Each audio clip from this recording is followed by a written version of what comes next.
Morning. So while I wait for everybody to finish their grain so I can pick up the ground feeders, I have some horses that have hanging buckets and some that have ground feeders, and I always pick up the ground feeders, partially because I don't want them to jump up from laying down and get their foot caught in it and then end up having put, an ice skate on one foot and have an injury, pulled muscle, something that wasn't necessary.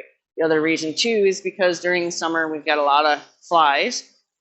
And for whatever reason, the flies really like the ground feeders much more than they like the hanging buckets. Like I don't see the same attraction to the hanging buckets as I do to the ground feeders. So I always take the ground feeders out. So that's what we're waiting for. We're waiting for the ground feeder horses to be done with their breakfast.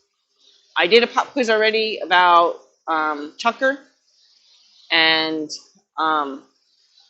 maybe I'll just give you that answer right now. Okay.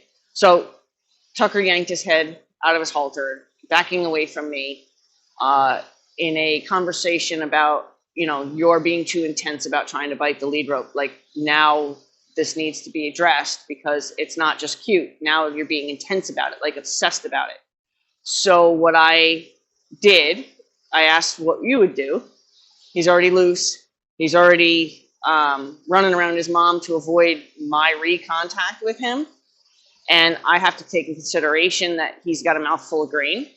And if you're familiar with horses, they can't throw up. So if they do get a clump of grain swallowed, it could potentially impact their intestines. And we want to make sure that we don't create situations like that. Or it could even induce choke. What would you do? Would you insist on catching him again? Or would you, I'll fix that tomorrow.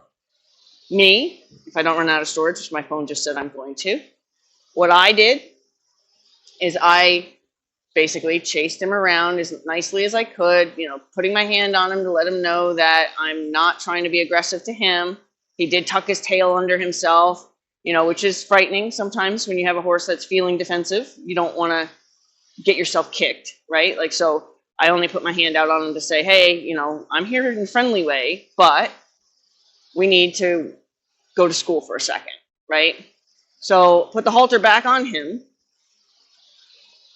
and then I took the halter back off the way I want him to take his halter back off, right? Had he fought me again, we would have done it again, right? But to have left him having gotten away with yanking himself out of his halter and running away from me, I would have taught that to be acceptable. And since he knows he did it with an aggressive energy, I would have also taught him aggressive energy is acceptable. So I needed to address that. I could not just leave that for tomorrow. Okay, so that's my answer to my pop quiz.